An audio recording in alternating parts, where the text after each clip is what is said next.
Many years ago, a young Jewish man from Boston headed down to Florida for his honeymoon. He and his wife were picked up at the airport by a black cab driver. As they drove through wealthy neighborhoods, they passed by a country club with a large sign out front. The sign read, "No Jews, no dogs." The man was shocked. He turned towards his cab driver and asked him, "Is this common practice down here?" The driver answered, "At least you made the sign. They don't even mention us." That young man, Kivi Kaplan, became an unsung hero of the civil rights era. He marched with Dr. King in Selma, traveled to Mississippi for Freedom Summer, and served as a president of the NAACP. Late in life, Kivi helped found the Religious Action Center of Reform Judaism, our advocacy and social justice home in Washington. A few years after Kivi founded the RAC, the Civil Rights Act of 1964 and the Voting Rights Act of 1965 were penned by Dr. King on its conference room table. The story of Kivi Kaplan is the story of Reform Judaism. We should be proud of the giants of that era, rabbis, Jewish leaders, and college students who risked their lives for the rights of all. But it is also a story of a bygone era. Kivi Kaplan was a white Jew who fought for the rights of black Christians. As the story is told, it was blacks and Jews, two distinct and separate communities. Alana Kaufman addresses this dichotomy in a question. Have you ever wondered if there were black Jews on the Pettus Bridge?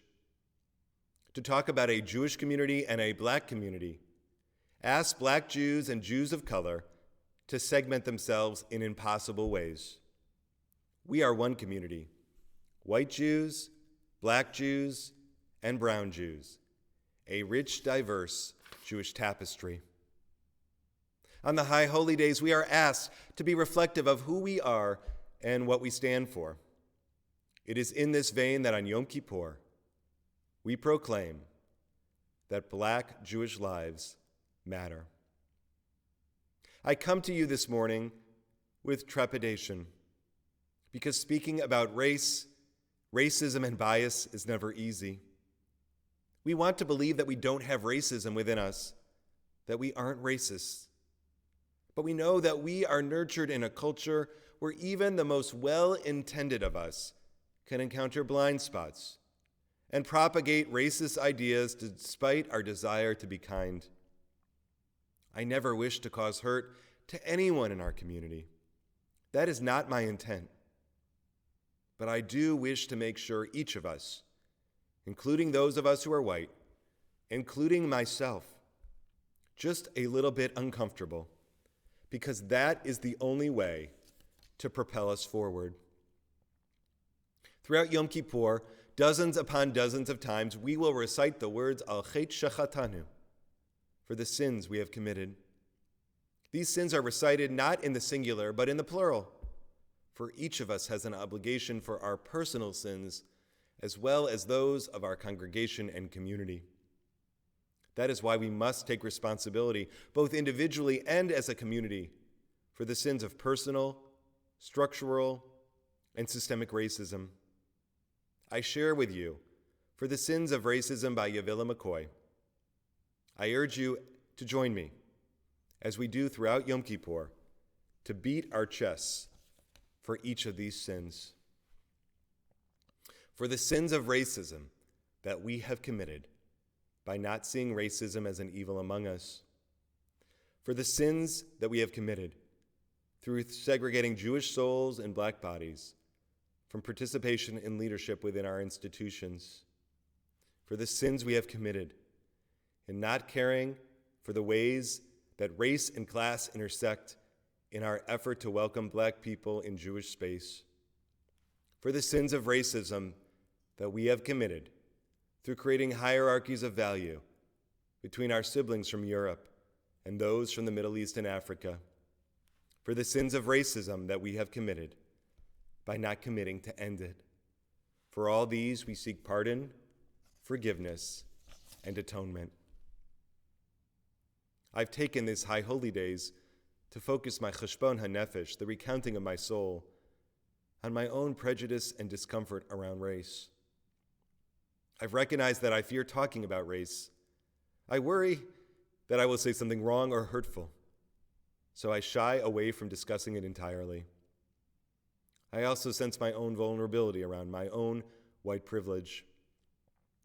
Over these last few months, I've taken the time to speak with peers, to dig deeply into my own bias, and to gather as part of an anti-racism course here at Bolton Street, to begin just the first step to address my own racism head-on. I urge us all, but especially those of us who are white, to take time to reflect. What is your bias? What is the inner racism which lies within your heart? Answering these questions are not easy. We must sit in our own discomfort and truly listen to our hearts. But we also must be brave enough to open up conversation, to be vulnerable enough to share our own reflection with those who can hold up a mirror to our souls. Reflection is good, but we also must make a commitment to heal this wound of racism. It means constantly working each and every day to be an anti-racist, speaking up when we hear any sort of racism or bias. Those of us who are white must recognize our whiteness, of what it means to be white. It means that no longer can we be a bystander, that we have to give up some of our comforts to make a difference. It also means relearning what we were taught. Our nation was founded on racism. So much of our country's history is missing from our textbooks. Black people brought here against their will, not counted equally to white people, transition from slavery to mass incarceration, black codes, Jim Crow, redlining, laws created to disenfranchise black people, to voter suppression. We know that there are double standards for how we treat white people and how we treat black people, whether it's police brutality or a simple traffic stop that could lead a black person to their grave. It's time for us to rethink these standards, to re-educate ourselves by hearing the voices of black and brown members of our community. Personal responsibility is a good first step, but we also must work to transform our congregation. Over the last few months, almost 20 of our members participated in an anti-racism training, and another series will be beginning after the holidays. We urge you to join us.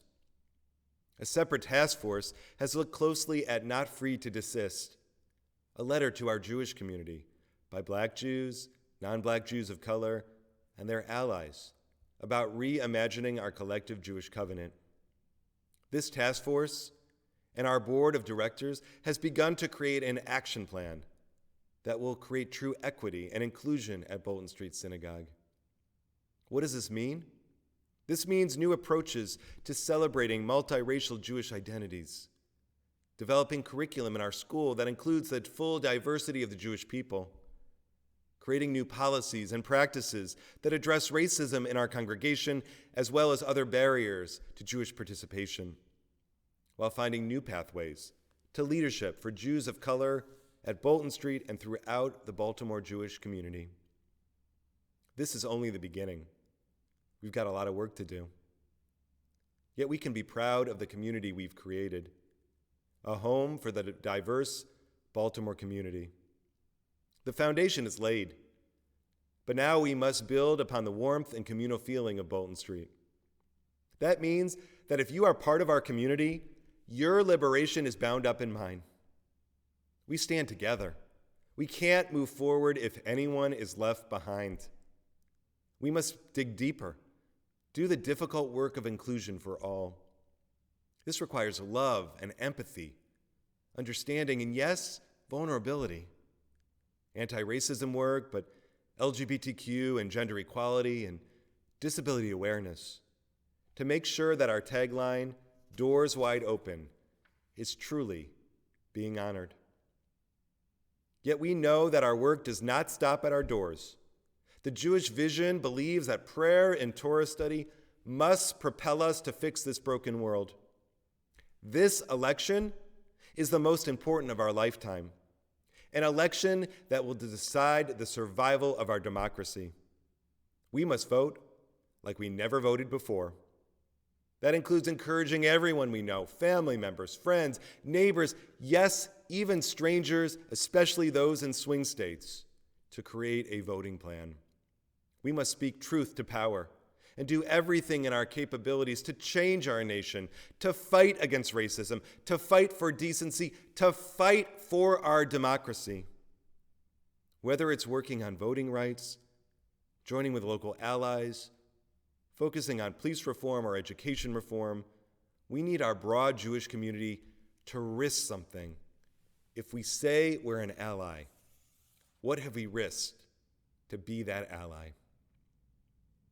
Many decades ago, Kivi Kaplan saw that sign, "No Jews, no dogs," and began a lifelong journey to build a just and inclusive world. We stand upon his shoulders, continuing to build a better world, not just outside the walls of our synagogue, but inside our community as well. In this new year, 5781, we are called upon to continue to do this work of extinguishing racism and building an inclusive Jewish community. May we delve deeply into our own racial biases. May we work to transform how we as a synagogue do what we do. May we risk our comfortable existence to stand up as an ally. And may we never forget that Black Jewish lives matter. For we are one community: white Jews, Black Jews, brown Jews, a rich, diverse Jewish tapestry. Amen.